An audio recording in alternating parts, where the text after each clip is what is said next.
And now if I pull back a little bit, that is why mentoring is so necessary.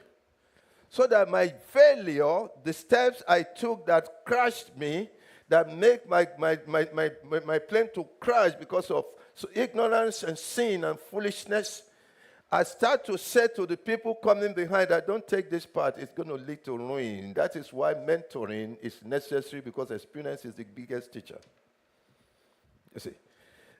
And so, now back to the phrase, that's a phrase, why spend money on what is not bread? That is something in the book of Isaiah chapter 55 and verse 2. It said, come and get from me free. But why are you spending money in things that never satisfy? These are the steps and error we make now that come and have a repercussion and the serious consequence in the future.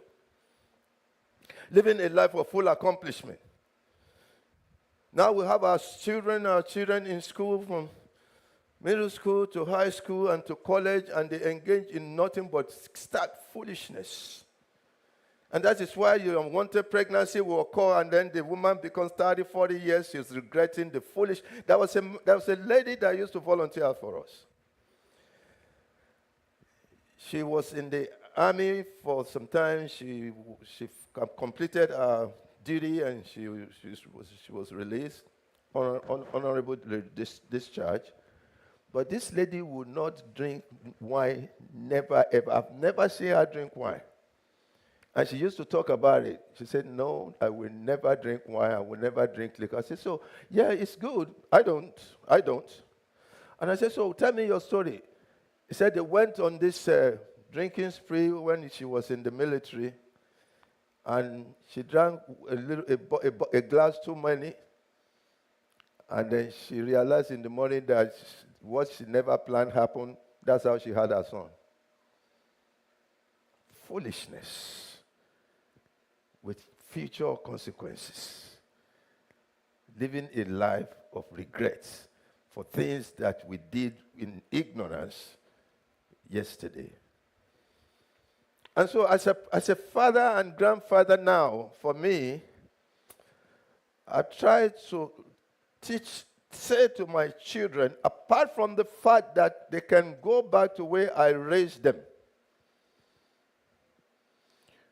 Every Friday, once it's Friday evening after school, they can turn on their TV.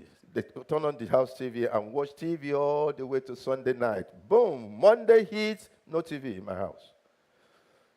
When they go to sleep, I can watch news on TV, but there's no TV, because I do not want them to have two conflicting teaching.